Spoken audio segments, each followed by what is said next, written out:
What's up, guys? Welcome back to the first GFCT video of the season. I'm here with 5 other GFCT members, and I'm very excited to introduce you to them all. We got a good video planned today, so let me introduce you to everybody involved. Today we have Vibud with us. Hey everyone. We got Rajat. Hey everyone. We've got Nitesh. Hi guys. We've got Alden. Hey guys. And we've got Ajit.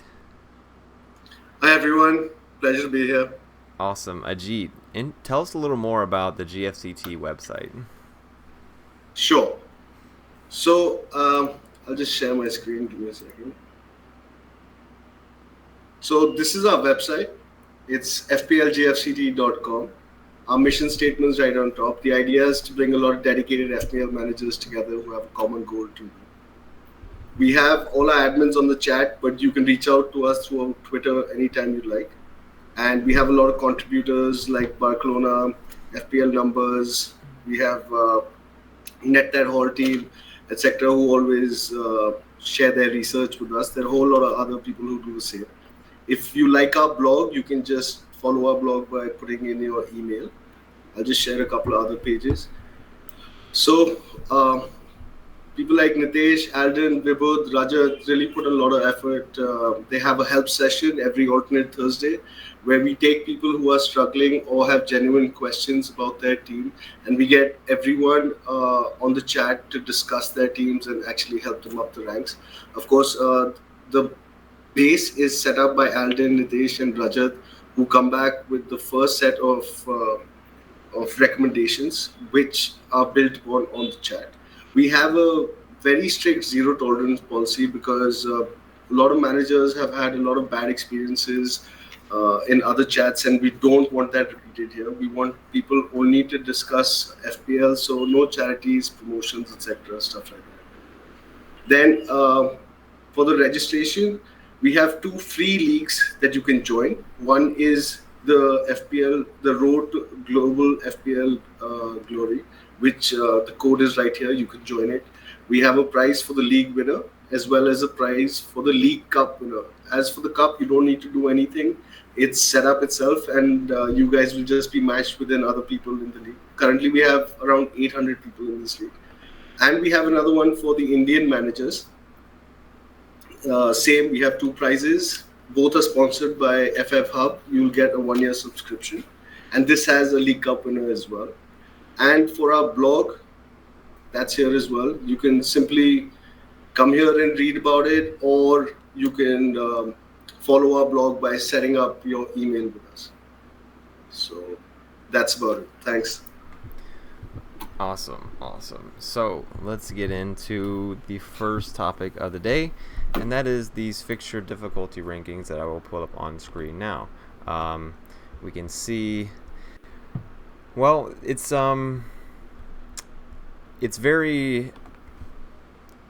There's some big teams that are heavily favored in the first 7 game weeks, and there are some big teams that are definitely not favored the first 7 game weeks. We can see Man City and Chelsea with some tough fixtures, but teams like Man United and Liverpool, pretty decent fixtures, especially Liverpool to start off with initially. So,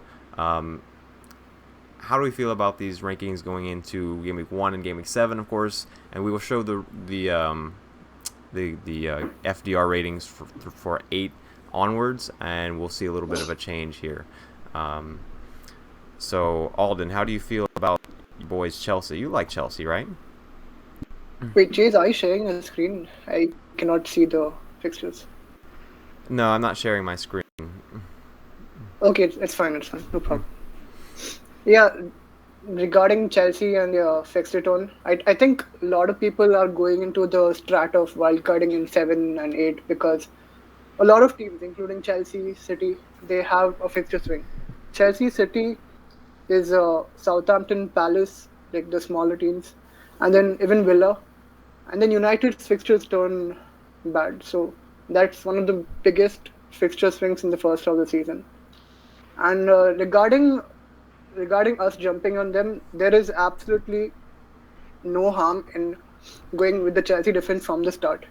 We have seen how developed and how Tuchel has worked on our defense for the second half of the season, and I think we will do well despite having Arsenal, Spurs in the first six. All right, does anybody As a else? fellow Chelsea fan, I agree with that. Okay, that's interesting. I'm avoiding Chelsea right now. Anybody else avoiding Chelsea at the moment? I'm avoiding Chelsea. Yeah. So there's one thing I'm worried about. Lukaku's probably going to be coming into the team soon. So how is that going to affect the attack?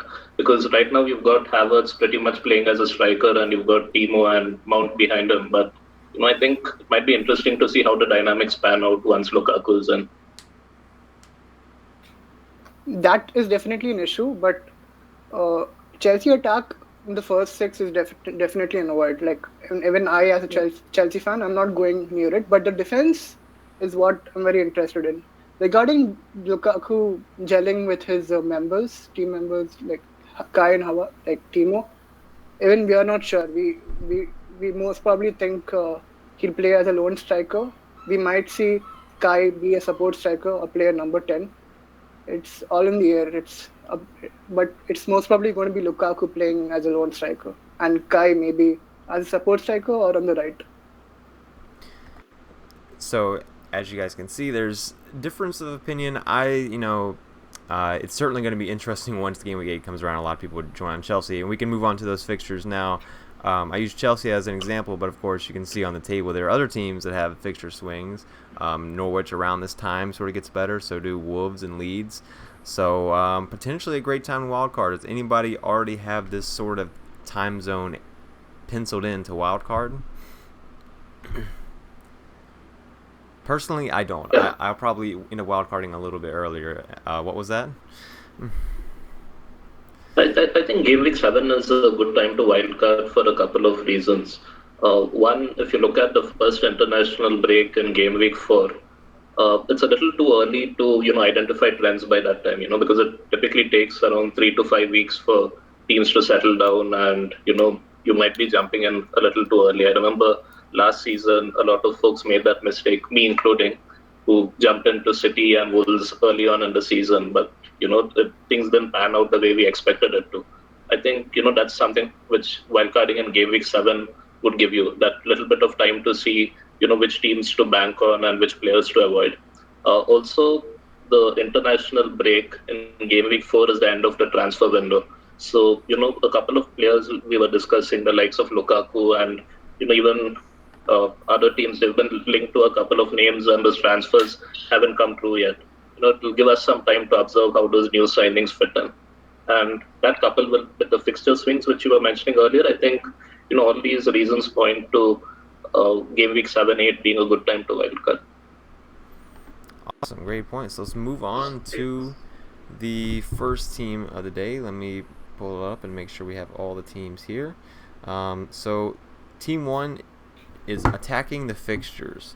We have, let me pull up the entire, we have Martinez. I got a couple here, so I got to find the right one. And here it is. So we have Martinez in goal, Trent, Shaw, Soufal, Robertson starting defenders. We got Salah, Bruno, Buendia, Harrison, Calvert-Lewin, Antonio as the attackers, and a relatively weak bench to go along with that. So I'll start with Vibud this time. How are you feeling about this attacking the fixtures draft? How does it compare to yours, which we'll mention later? Yeah, I think that's a good way, because most of the times what happens is you plan for the long term, but in the end, the start of the season is too unpredictable. So you end up wildcarding early anyway. But if you're attacking the fixtures, at least you have a very good chance of getting a good head start. And there's no guarantee that you might have to pull the wildcard out early, because the team might do well to begin with. So if they do well to begin with, you'll get price changes, everything in your favor. So starting early could be massive, and I think that team is a good way to do that. Rajat, how do you feel about this team? I personally like this team a lot, not because of the double Liverpool defense in Trent and Robbo, but I think attacking the fixture early on is a good way, because I don't expect a lot of clean sheets early on in the season. as we see, there are a lot of new teams with new managers, and it will take a lot of time to gel, especially in defense. So they will try to attack more. I like the prospects of Wolves because they have an attacking manager. Same with Spurs because I know they have a very stable coach in Nuno, and I think they'll be more defensively solid this season. Hurricane saga, leaving aside, I think Spurs are a good side to bet on, especially in defense. If I like Regulon and Doherty and Sun, with or without King, there are a lot of threats on that. But I think Sun is a very consistent FPL asset, and I think he'll be in majority of the teams, even if Kane stays. So, and attacking the fixtures early on is good because you know how to attack the sides, and you are targeting the attacking fixtures. And as you can see in the FDR table, Liverpool have a good attacking FDR table and of a good defensive FDR table too. Like they have good defensive fixtures and they have good attacking fixtures. But I wouldn't be too bothered into that because Van Dijk is returning after 280 days. They have a new central back partnership, which may be Van Dijk and Matip, and it could be Van Dijk and Konate in game week 2, depending on the situation. But yeah, I think one Liverpool defender is enough. And if you are targeting a Liverpool defender, I think you would go for Trent or Robbo, depending on your budget. All right, awesome. I'd like to add in a con of attacking the fixtures. You miss out on players from teams like Leeds. Like they are very attacking, and even a tough fixture as we've seen in the past may seem easy to them in terms of scoring goals. They put past a lot of goals between Leicester and City in the first half of the season. So punting one and Harrison, Rafinha, if you're going to attack the fixtures, that doesn't bode well. True, and especially at the start of the season, there is more unpredictability. Like you might think a certain fixture is easy, but then you can't say because new managers and all that. Yes, good. All right, great point. Move on to team number 2, which is the team with 3 big hitters. Chase, let's not go through all of them because I think it will take too much time because then we're going to discuss our own team. So just choose 3 or 4 which are very different and let's just take that. Would be my recommendation. Okay. So let's look at the 3 big hitters draft. So in this team we have Trent, we have Salah, we have Bruno, and we have Kane. Kane fitting in with these guys is something that not a lot of people will do. So this one certainly is very different than most. And there's also a guy named Pierre-Emile Højbjerg in there. Ajit, how are you feeling about this draft, the 3 big hitters? So I think it's the best draft that I could possibly make if I was to have 3 ultra premiums in the team. But if you see, it's too lopsided. So if there are a couple of game weeks where your premiums don't bang, you're going to really lose out because let's say none of those cheaper assets get you any returns and they don't have a very high ceiling to begin with. So I myself am more tilted towards a more balanced team.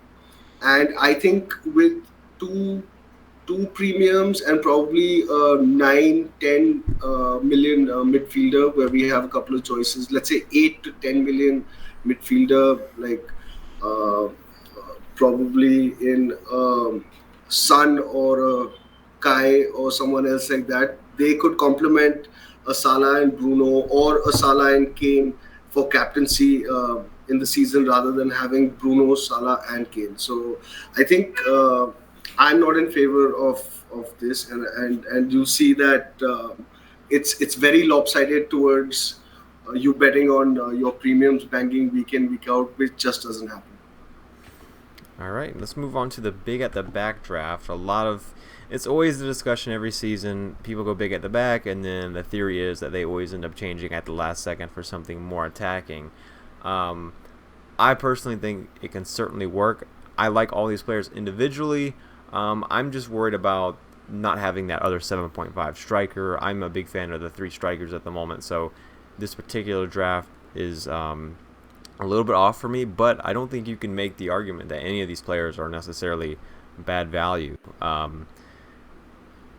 Nitesh, do you have anything to say about the big at the back draft? is it good? I think over the course of the season, you could probably see a lot of value in it because we saw towards the end of last season and the year before as well.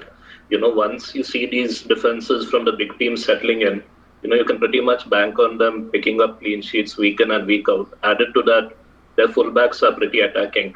The concern I see with this at the start of the season is, one, it takes a little while for defenses to gel at times. And, when you sometimes have attackers from some of the smaller teams going off, you would want to jump on those bandwagons at the start of the season to get those points in. That's one thing which Pick at the Back won't give you.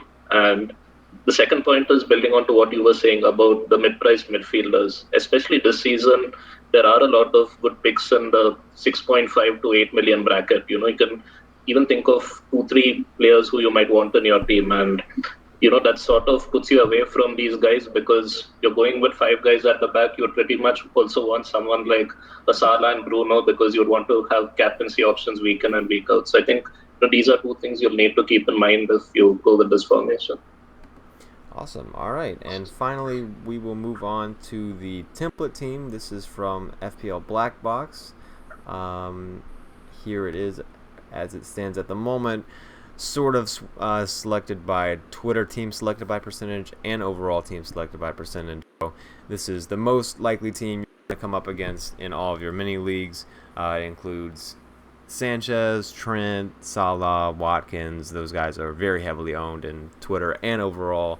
And of course, you can see the rest of the team. Does anybody feel like their team is too template or not template enough? And how would you feel going into game week 1 with this team? I'll throw this one to Alden again. Yeah, point to note, this template was formed before Ings joined Villa. So that is why Watkins was in many Twitter teams. And now if you probably calculate the template, Watkins has actually gone down and Ings has gone up. So and not only that, it's the Twitter the template formation has moved from 3-4-3, 4-3-3 to 3-5-2, 4-4-2, accommodating only 2 forwards up front, mainly because the number of forwards getting injured and slight knocks, it's putting people off the forwards. So that's one thing I noticed, and yeah, that's basically it for me. All right, so now it's time for us to move into each of our teams individually. So I say for this one we go in alphabetical order. So feel free to share your team, Ajit, as you are the first man up, and I am very excited to hear about why you have selected the players you have chosen. Thanks a lot. So this is my team. So I'll start with what I find is the most important part of my team, so which I feel is captaincy. So Salah and Fernandes are very important for me, and I expect them to do really well this year as well. I mean, you can bank on them most of the time, and they both have fantastic fixtures, and they're extremely reliable against the weaker teams, and that's why I've started with both of them. Son has a poor fixture against City to start with, but if you look further after game week 1, his fixtures are fantastic. I think he's going to do well under Nuno. And they've also got Romero in this year, so I feel their defense is going to be way more solid. And Son does exceptionally well. He gets most of his double-figure hauls against the weaker teams, so that's where I'm very, very comfortable captaining him as well. So these 3 will probably be my captaincy options, let's say up to game week 10, 14. However, I don't see them leaving my team unless they're injured and out significantly. I mean, even if they get injured and stay for a week or 2 weeks, I'll probably just bench them.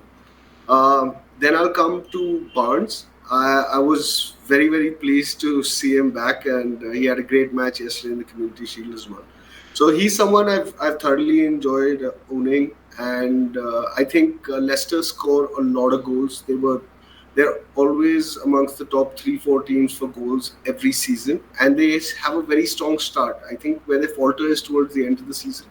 So while I do anticipate a little bit of rotation with Leicester, I do feel I can bet on Barnes getting around 75 to 80 minutes consistently, and I feel he'll return pretty well. So from there, I'll move on to my next most important, which is my goalkeeper. So 2 years back, I started with Pope, and I was having a great season, and I saw tough fixtures, and I let him go, and that was my biggest regret ever. So the next last year, I started with Ryan, who in the first 10 matches gave me a cumulative 11 points, which was a horror scene until Sanchez came, and then I got on to Martinez, and it was much better. So this time I'm just playing it safe. I know he's a good keeper. I'm not trying to overthink it. Yes, he's more expensive than Sanchez or Meslier or someone, but his bonus potential, and if they come close to, let's say, even 12 to 13 clean sheets, I think 150 plus 160 plus score is on the cards. And for a 5.5 asset to give me 160 points, I mean, that's just brilliant. Now I'll move on to my defense. So Shaw has fantastic fixtures, and he's exceptionally highly owned. So I'm not trying to overthink it. He was on the set pieces yesterday. He got an assist with Maguire. They've hired a set piece specialist to help them. So I'm hoping he continues to do well. Then Soufal has excellent fixtures as well. And I don't think Europa starts that early. So even if they do start struggling once Europa starts, I think at 5 million there are a lot of other options where I can switch him. But his output is fantastic, and he made like 9 assists last season, created a lot of big chances. So I'm pretty comfortable holding him. Reguilon is there. I think I've watched him most of preseason, and he's literally in the opponent's penalty box. And with Romero there, I think there are a lot more clean sheets coming for him. And Nuno loves using his wing backs, and I feel that he should do really well. White is a slightly more boring pick, but Arsenal, apart from Chelsea and City in game week 2 and 3, have an excellent run of fixtures. And within the 4.5s, he comes out the best. Chambers is there, but I could change to Chambers later once I know that he's definitely going to be a part of the team. As for my strikers, I'm going with Bamford. I mean, his output is fantastic. He gets the most amount of chances. He has goals. He has assists. So, I mean, his goal involvement is very high. His actual conversion rate was quite poor last year. So, if he's able to improve on that, I think even at 8 million, he provides a lot of value. Ings was actually Watkins previously. But now I think Inks will have penalties. They have great fixtures. They have solid talent. I mean, the way they've redistributed the funds after the sale of Grealish has been fantastic. They've been proactive. And with Bailey and the other guys in the team, I think even last year without Grealish, while they didn't keep too many clean sheets and win too many matches, they did score against almost everyone, including Chelsea and etc. etc. So this is the team I'm starting with. I think my biggest problem has been taking hits over the last few seasons, and eventually that catches up with me towards the end of the season. So this year I'm going. If you see, I haven't concentrated that much on the fixtures. I mean, considering Tottenham's playing City even in game week 1, I want a more balanced team that, in my head, carry on till game week 10 at least. I know I have the wild card, and if I'm significantly off track, then I'm able to change that. So if you guys have any suggestions, let me know. And I mean, I was just most interested to hear your Reguilon pick. I haven't even kept up with any Spurs defenders at all, so it's interesting to see that you put the work in to see how he's playing. Yeah. Have you thought about the double up at all at Villa with Cash, maybe with Matty Cash? No, I'm not doubling up on any defense at the start of the season. I just meant with Martinez, of course.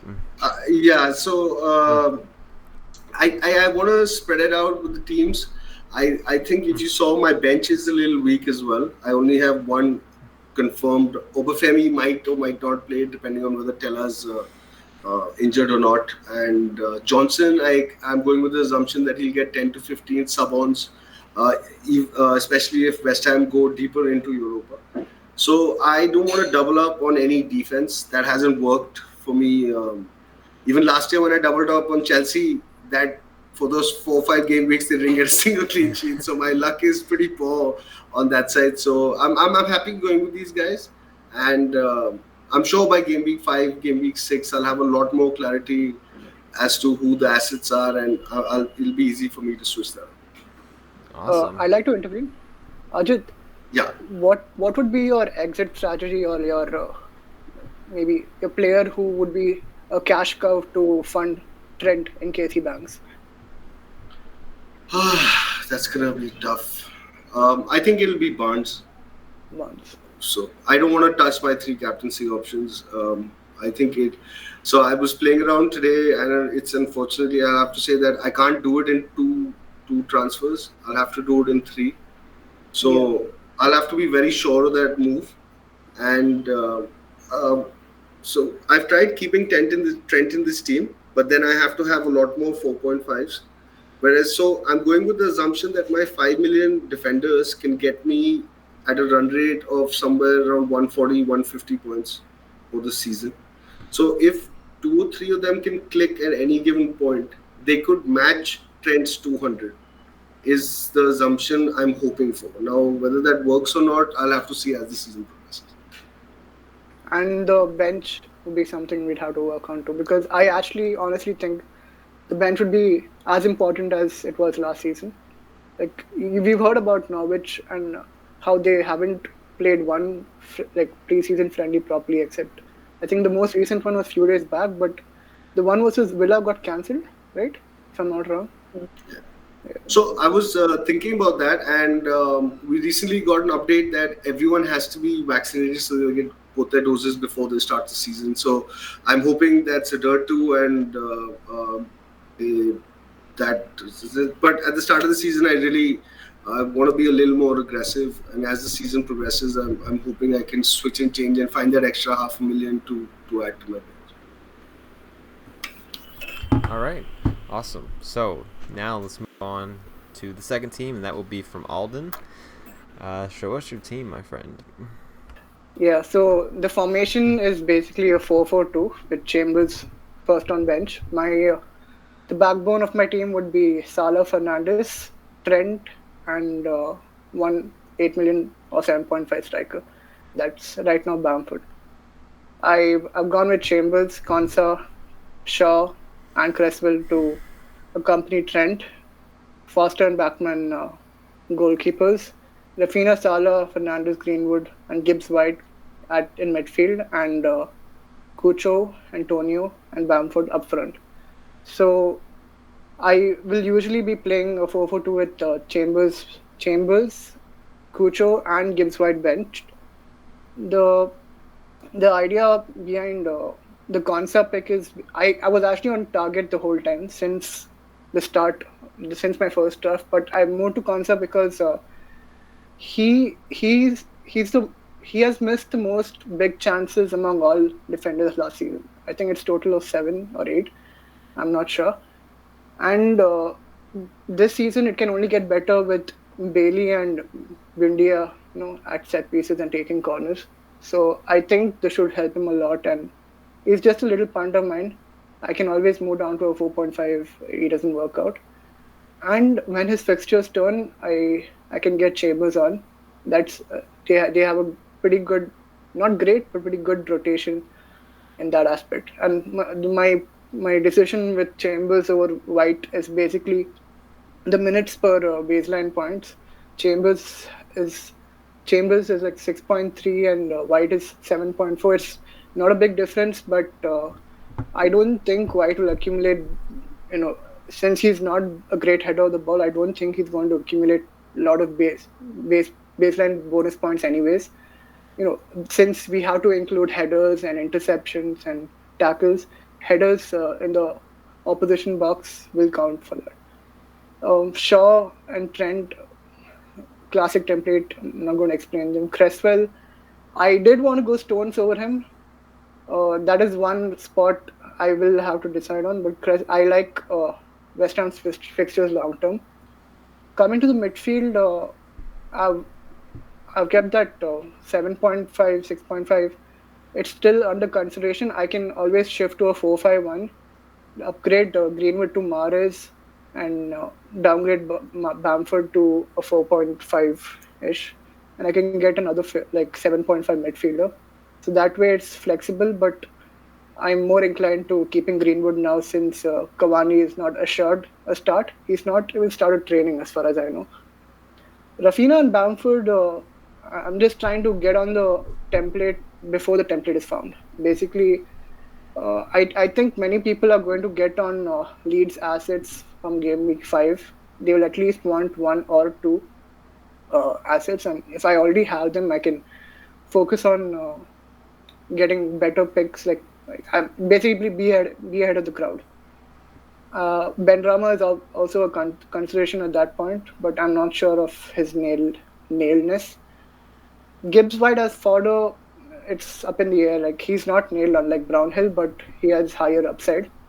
Antonio, I don't really need to explain much about him. I can always shift to an 8 or 7, another 7.5 forward like Wilson, but I chose to stay with him because of his fixtures and him probably being on pens too, because it hasn't been decided yet. Regarding my forward, Cucho, I was on a 4.5 forward the whole time, but I had an extra 0.5, so why not just have a strong bench if I can. And Cucho apparently started all the preseason friendlies. He's been doing well too. So, yeah, I think, I'm assuming, I'm going with the assumption he's nailed. Yeah, that's it from me. Awesome. Well, if no one has any comments, we should probably move on to keep the time down a little bit. So let's move on to Nitesh. Nitesh, share that team. Okay, so with respect to my team, the major considerations which I wanted to keep in mind at the start of the season are, to one, make sure that all price points are covered, because I feel a lot of the decisions which we are making going into game week 1 are, back based on data from last season and what we assume might happen based on the fixtures over the first couple of weeks. But, we've seen in the past there are always a few picks which you can't predict, or teams which don't play well as you would want them to do. So I've tried to be as flexible as possible to ensure that I can bring in any player in 1 or 2 moves. That's the first thing. And the second thing which I've done in terms of the formation is, over the last week, what we've observed is a lot of the mid-price strikers who, seemed favorable at the start of the season have either picked up injuries like, Wilson, or with Ings joining Villa, there's a doubt about Watkins. And, there's also a bit of a worry about Nacho. Is he nailed now or not? And he didn't start the Community Shield game. So that sort of, made me step back from having 3 forwards up front. And if you look at midfield, especially in the 6 to 7.5 million bracket, there are a number of options which are available. And, a lot of these players play for, the top 6 to 8 attacking teams. So just because of those variety of options, I prefer the 3-5-2 formation. Looking at the players who I've picked, in goal, I've gone with Sanchez and McGovern. I've actually had Backman in almost all my drafts until, the last couple of days. And a few things about Backman which have made me switch to Sanchez are, last night's result against Crystal Palace, they lost 3-1. It seems like Watford haven't invested a lot in their team this season, and I think that's a worry when you come up from the Championship to the Premier League. While they have impressive defensive stats in the Championship, I think not upgrading your team can sometimes hurt you. And there's also a rumor that, Backman could potentially be on the transfer list for quite a few teams. So I felt Sanchez is a better option, especially with the likes of Dunk, Weltman and Webster starting yesterday in pre-season. So, the defense looked fairly solid. So I felt it's maybe safe to start off with Brighton. For the reserve keeper, what I always do is go with the 4 million keeper who has the lowest ownership, just so that I don't lose out on any team value until my first wildcard. In defense, Trent and Shaw pretty much pick themselves. Good fixtures, high ownership. It's better not to take that risk early on. Arsenal and Leeds rotate pretty well. Chambers is someone who seems to have nailed down that right back spot. If he starts the next preseason game as well, I'll hold on to him. Otherwise, I'll move on to Ben White. The reason I've gone with Chambers is because of that extra attacking threat he offers. Ayling is an interesting option. Leeds historically have shipped a lot of goals, but we've seen the defense tighten up in the second half of last season. However, one other option I'm considering in place of Ayling is Cooper. He's quite an attacking threat from set pieces, and uh, Ayling, despite making a lot of runs on the flanks last season and creating a few chances, he didn't end up with a single goal or an assist. So that directness of Cooper is something which I'm thinking about. And Amate is an interesting option. He played really well in the Community Shield against City. And at 4 million, I feel he's a good enabler at the start of the season with both Fofana and Evans injured. His performance last night should have nailed him the spot for the first couple of weeks, which is why I've gone for him. Coming to midfield, Salah and Bruno, I feel it's important to have two premium players as captaincy options in your team. There's been a lot of debate about Bruno. Is he worth the money considering there might be fewer pens this season? But irrespective of whether Bruno does well or not at the start, I would want two premiums because the likes of Kane or Lukaku later on, or even KDB and Mane, they are much more accessible if you have two slots in your team. And given United's fixtures, I think starting with Fernandes is the safe bet. And coming to the three options in midfield, I've had Mahrez in a lot of my drafts in a 4-4-2, but what that means is bringing in another 4.5 million defender. And right now, there don't seem to be too many reliable options over there.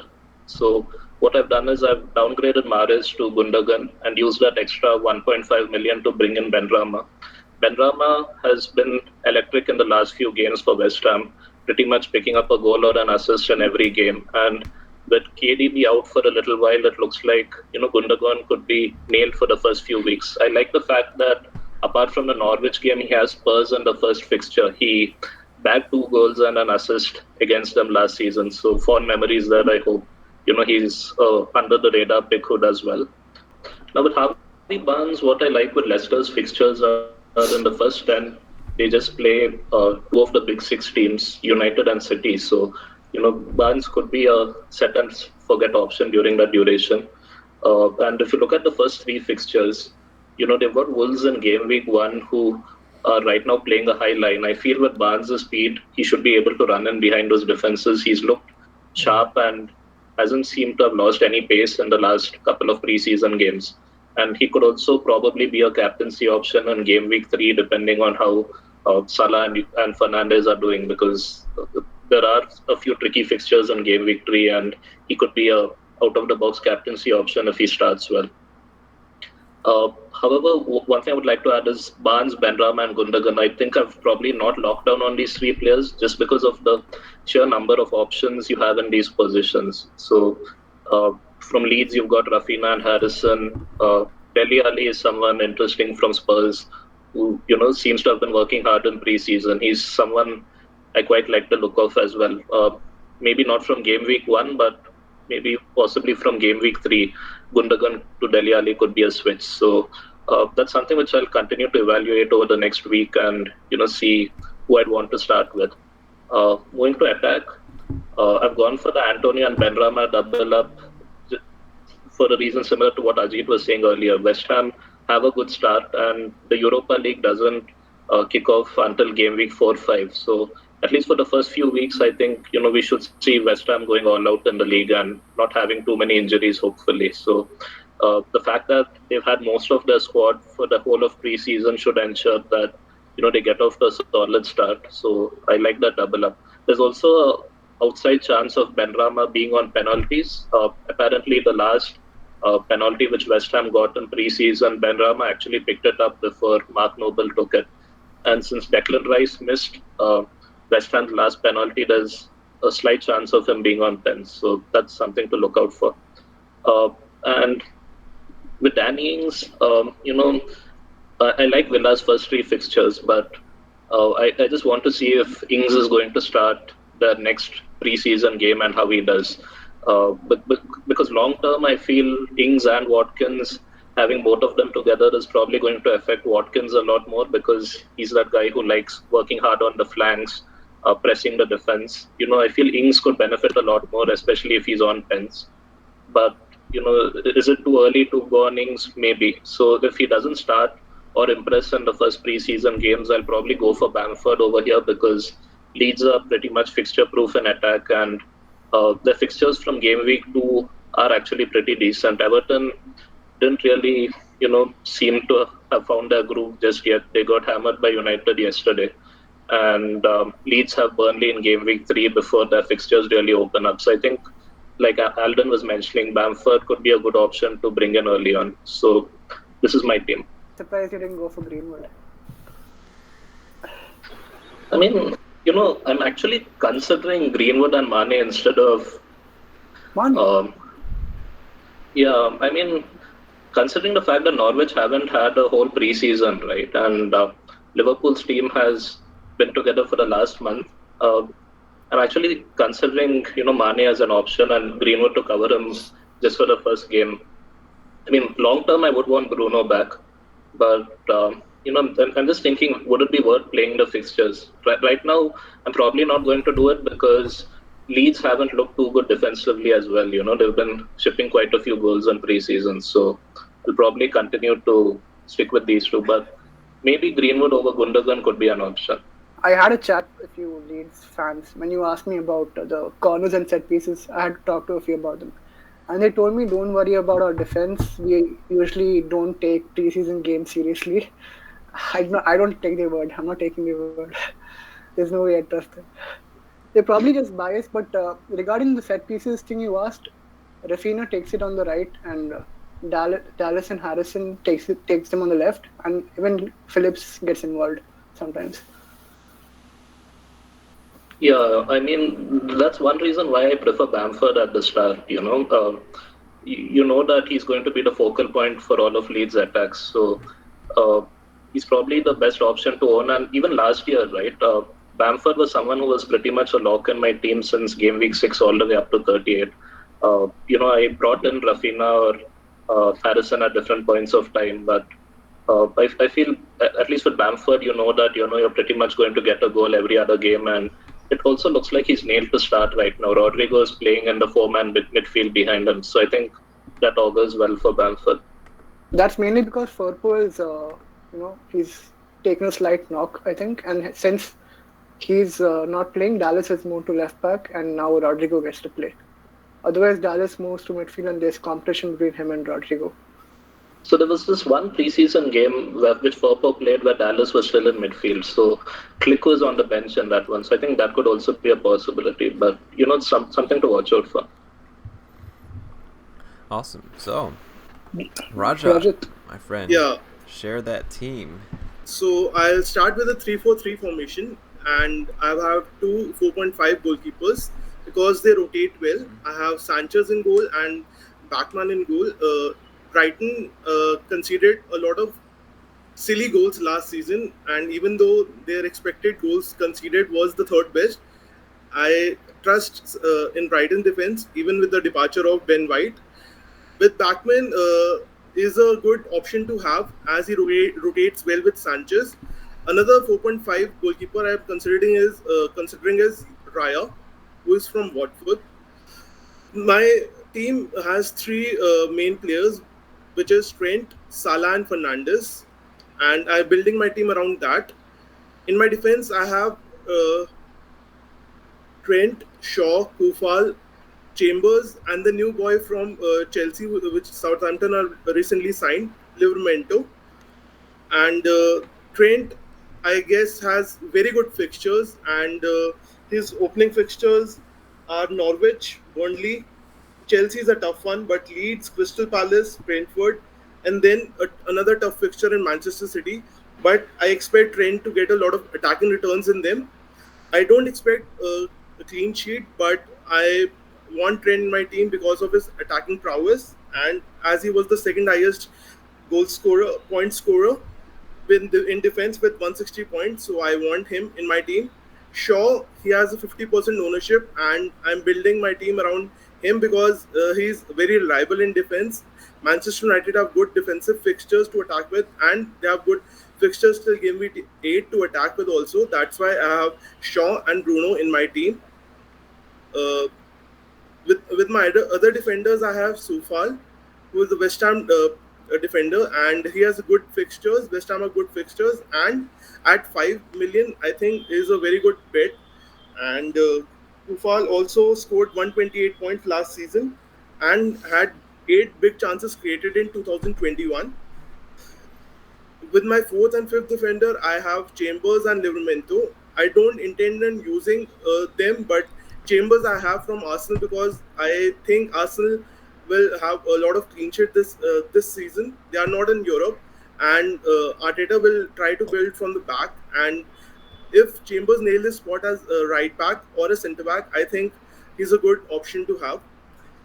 In my midfield, I have Barnes, Rafinha, Brownhill, Salah, and Fernandes. My two main captaincy options will be Salah and Fernandes to go with.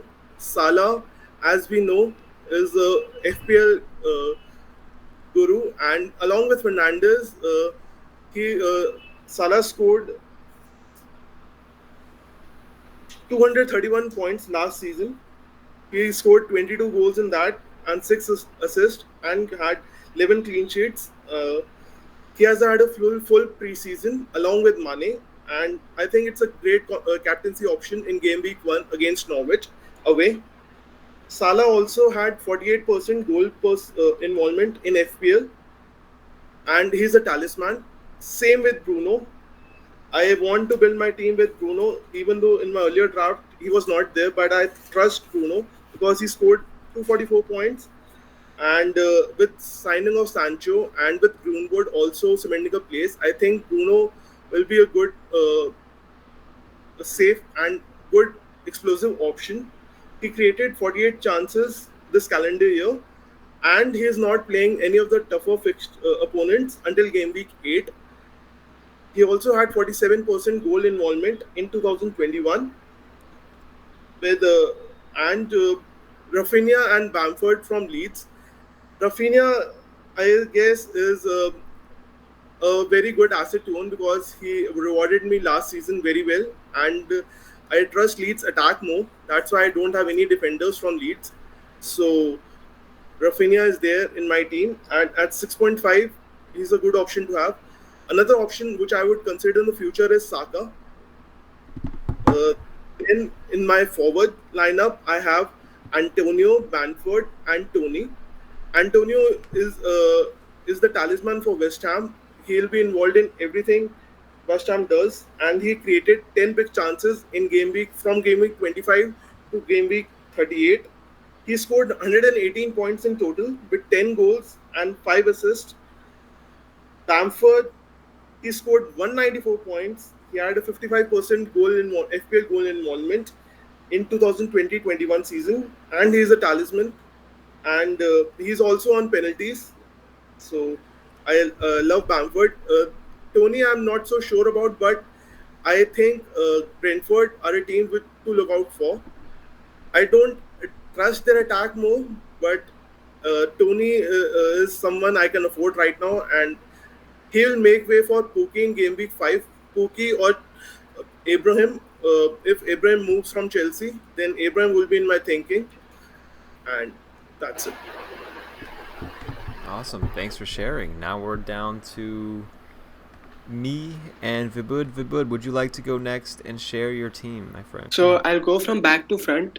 I have the Watford keepers. I'm not really convinced in the 4.5 bracket, to be honest, but even the other options among these, right now I prefer Bachmann. And even in the 5.0 bracket, like the Melier and Pickford, their defenses are looking very weak in preseason. Martinez, I was a bit tempted by him, but after the first 3 fixtures, the fixtures turned for the worse. And Martinez used to haul in the easier fixtures. So I can really see Martinez going big in the first 3 fixtures. But after that, that's what worries me. So for now, it's this, Foster and Bachmann. And then I am going with like 3 big defenders. Like not many people have like nearly premiums at the back. So Trent is an easy pick. Digne, I'm a bit unsure about him after yesterday's result. They lost 4-0, but I won't give that too much weightage. Like I wasn't expecting Everton to be like too solid anyway, but their fixtures are like really good. So I think he should get attacking returns and clean sheets to begin with. At 5.5, there is Shaw. Shaw is the popular pick, but I feel United fixtures are a potential banana skin defensively. I much prefer those fixtures in terms of attacking players. Chilwell, he hasn't been a popular pick like among people to begin with, but uh, this one is dependent on whether he starts in the Super Cup, which is there in 2-3 days. Uh, so if he starts, I think he'll make game week 1. There's a very good chance that he doesn't. Then I'll be taking him out.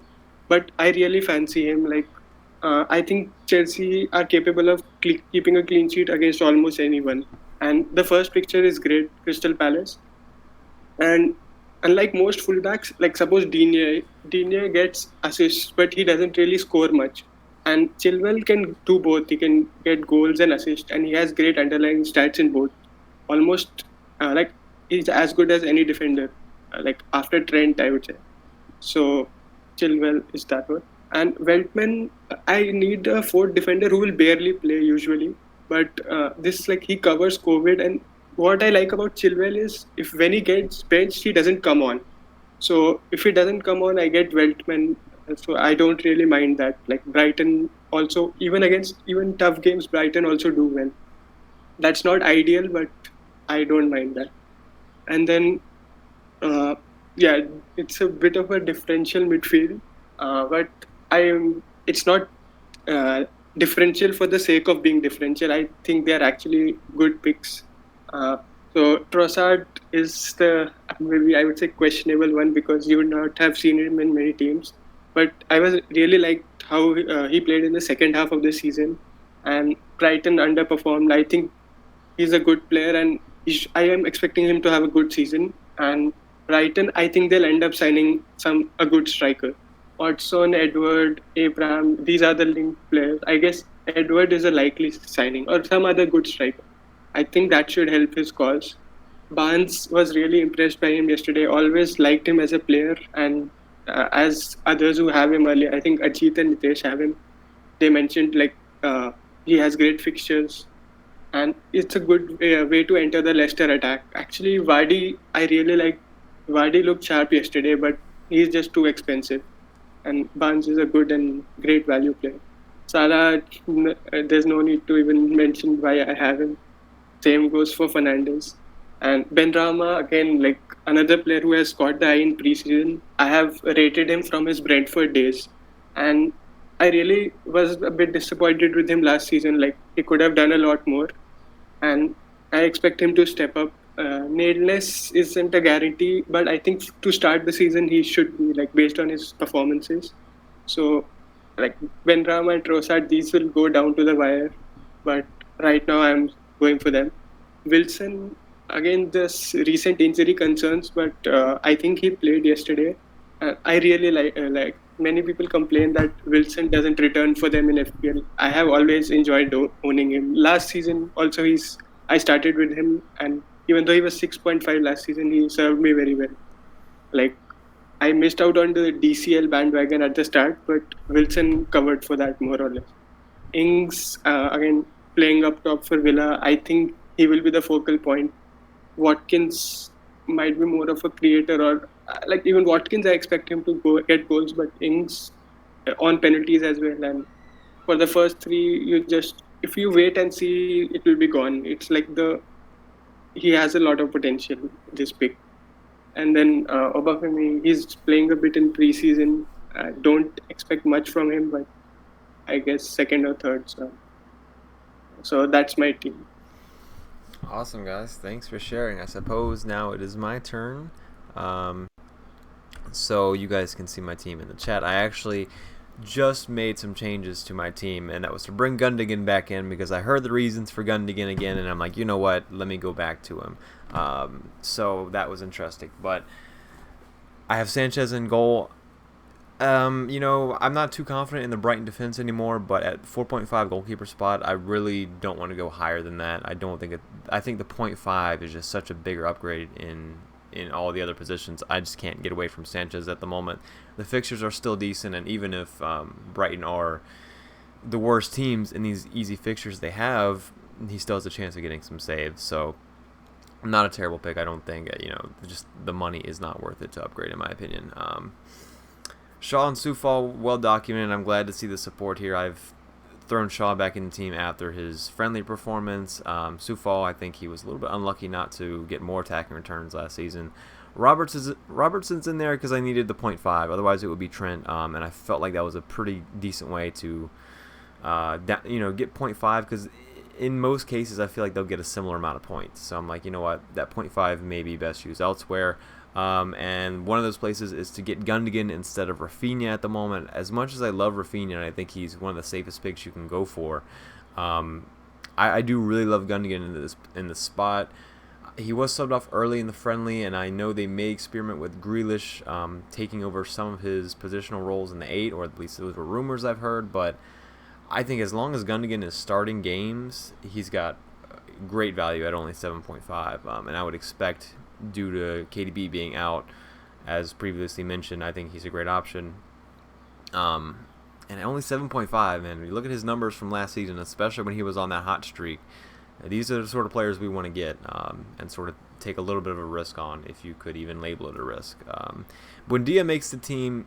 Great fixtures. This could easily be Rafinha as well. It's a tough choice. And Barnes in this price range are players I'm interested in, as well as maybe Madison. But Buendia and Gundogan, the Villa fixtures are just too good. If Rafinha had those fixtures, he would be 100% of my team. Mane is the most notable talking point for most people in my team because I have Mane instead of Bruno. My current thoughts are maybe Mane out after game week 1 or 2. It all depends on what he does, though, because I think Mane really needs some confidence to start this season after his... He had a poor overall last season, I would say, for his standards. He finished pretty decently, though. If he comes out and does well against Norwich, I will certainly keep him for Burnley, and then I still may consider selling for Chelsea. At that point, I could bring in Bruno. I could bring in Son for game week 3, because Spurs have a little bit of a fixture swing. So that would be nice as well. But Bruno did impress in the friendly. The thing is that I just trust Mane so much against Norwich. I feel like there's higher upside there than Bruno against Leeds. The one thing I'm actually considering Greenwood. That's what I forgot to mention instead of Gundogan. It's because Leeds have been so bad in preseason. I'm just like, maybe I need to get Bruno now. So maybe my Mane plans are falling apart, but I still think he's a solid option. And a lot of people will bring up all the stats of how good Bruno is, and I completely agree. But a lot of people simply forget to mention Mane's stats are very good as far as shots in the box are concerned.